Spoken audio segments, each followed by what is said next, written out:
मेरा डिस्ट्रिक्ट में हो रहा है, तो हम उसको क्वालिटी को अपग्रेड करने के लिए सब उसमें अभी एक चीज जो सफर कर रहा है, इन लोग का भूल नहीं है कोई, और जो है जो जीन उसको मेंटेन करना था वो शायद नहीं कर पा रहे, क्रॉस हो गया सब कुछ।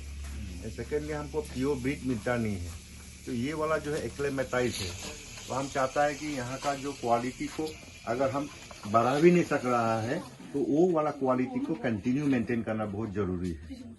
तो इसके लिए हम चाहेगा कि हम बाहर से हम बात ऑलरेडी कर चुका है, हाँ हरियाणा से हम लोग को हरियाणा से उनसे मंगवा के लाएगा या तो बिहार से लेके आएगा, वो बुल लेके आएगा। इंडिजिनस ब्रीड ही लाएगा। ठीक, एक प्रॉब्लम ये है कि साहिवाल वाला अभी प्योर ब्रीड मिलना इंडिया में थोड़ा मुश्किल है, बहुत रेयरली मिलता है आप। और सेकेंडली तुम गिर का मत करो, गिर का अच्छा नहीं हो रहा है, ऐसे हो सकता है या तो साहिवाल या तो ये सब हो सकता है, तो उस पर ही हमको कन्फाइन करना पड़ेगा। लेकिन अभी हमको 16, 17, 18, 20 लीटर का दूध मिलेगा, हमको एक्सपेक्टेशन से काम नहीं करना पड़ेगा। लेकिन इन्होंने ये अलग लोकली वो जो जुगाड़ वाला स्टाइल में कर रहा है, तो ये हमें फीडिंग नहीं दे रहा है, ओपन ग्रेजिंग करके छोड़ के रखा है।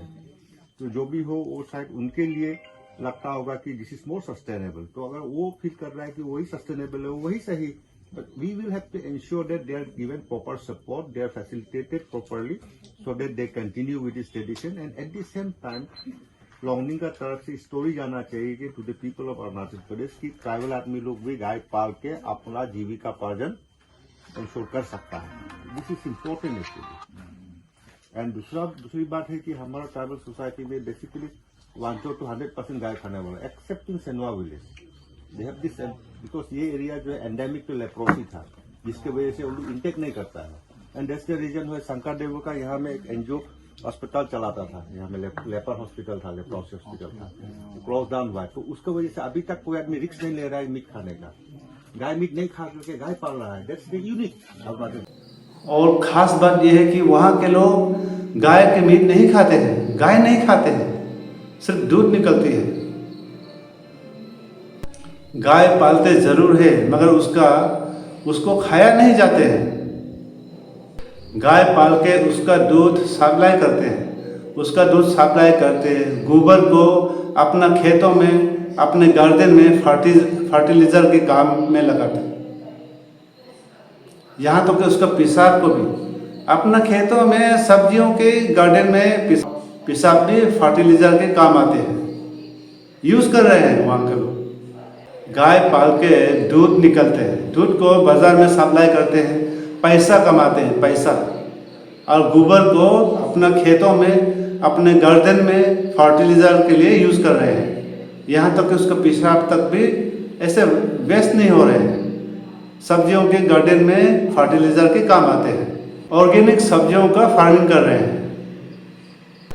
ये सब बातें आपको समझना होगा कि लोग कैसे गाय पाल के अपने परिवार चला रहे हैं, बच्चों को स्कूल भी पढ़ा रहे हैं, यहाँ तक कि ग्रेजुएशन भी कर रहे हैं। सिर्फ गाय पालते नहीं हैं, उसका दूध सप्लाई करते हैं बाजार में, पैसा कमाते हैं, परिवार पाल रहे हैं, घर परिवार चला रहे हैं। यहाँ तक कि गोबर को ऐसे वेस्ट नहीं करने देते, गोबर एक फर्टिलाइजर का काम आ रहे हैं।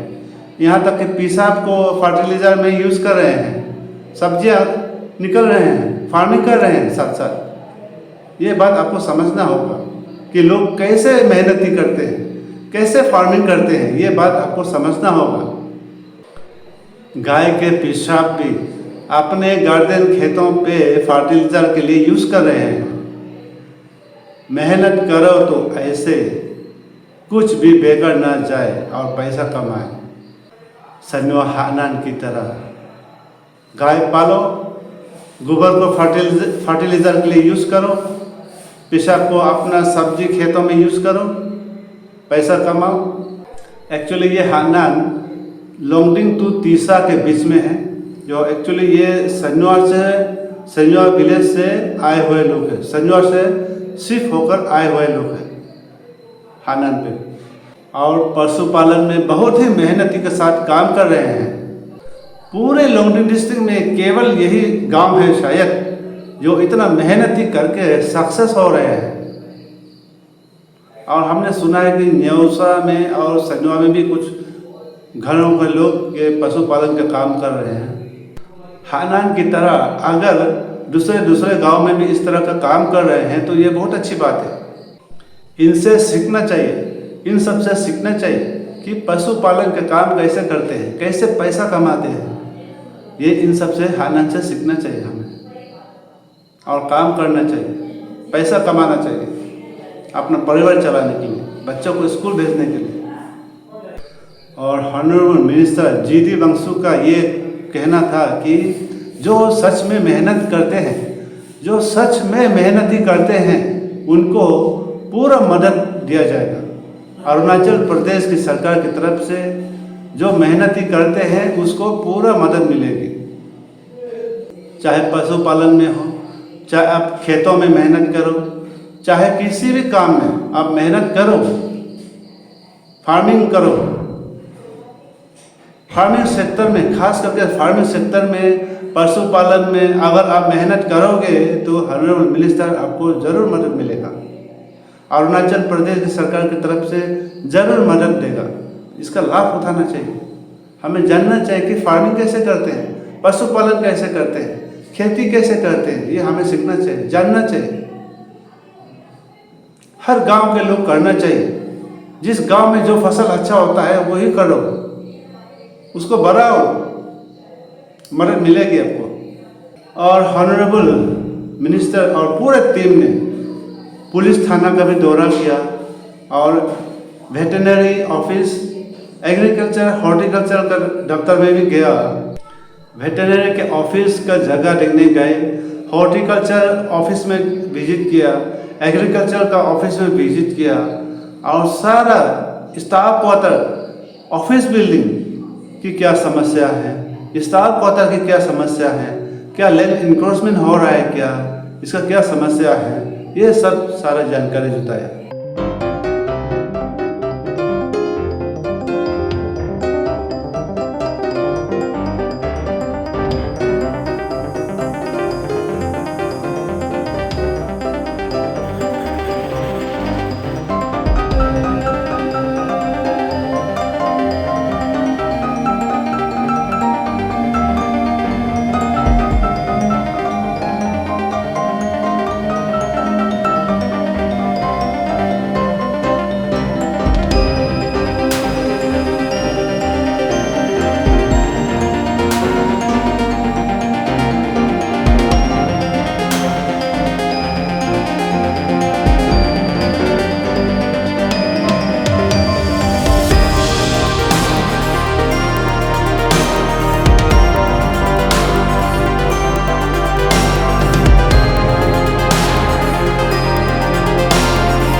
सरकारी इधर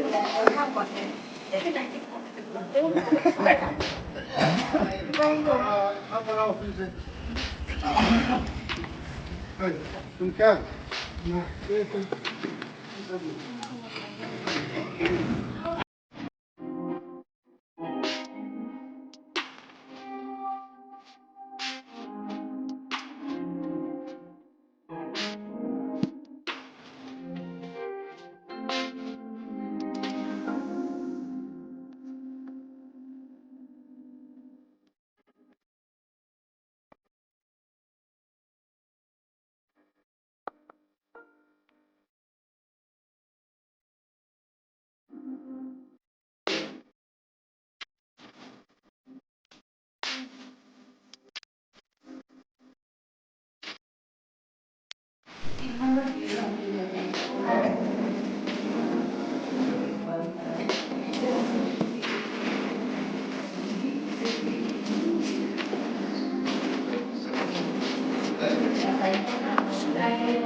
जगह है, छोटा मोटा जगह है।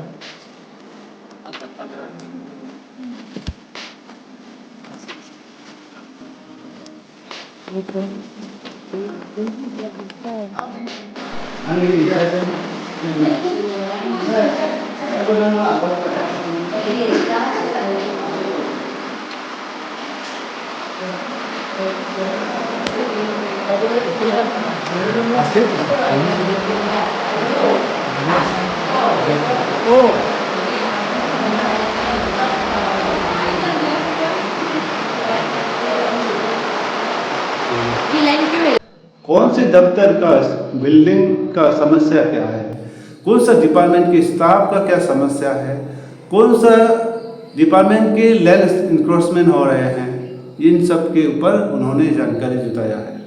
और कौन से दफ्तर जाने की रोड नहीं है, कौन से ऑफिस जाने की सड़क नहीं है, इन पर भी गौर किया उन्होंने। आगे honourable minister GD Rangsu Longding headquarter को कैसे डेवलप करते हैं, वांचोनों के लिए कैसे काम करते हैं, पूरे अरुणाचल के लिए कैसे काम करते हैं, कैसे डेवलप लाते हैं, ये आपको बराबर देखने को मिलेगा। और एक दिन ज़रूर मैं हानन जाऊंगा और वहाँ के लोग कैसे पशुपालन करते हैं, कैसे गाय पाल रहा है, क्या खिलाती है, कितने दूध निकलती है, कितने पैसे कमाते हैं, गोबर कैसे यूज़ करते हैं, पेशाब कैसे यूज़ करते हैं, कैसे फर्टिलाइज करते हैं, ये सारे हम एक दिन जाकर आपको दिखाएंगे। तो चलिए आज के लिए इतने ही, फिर मिलेंगे नए दिन नए खबरों के साथ, तब तक के लिए इंतजार बने रहिए।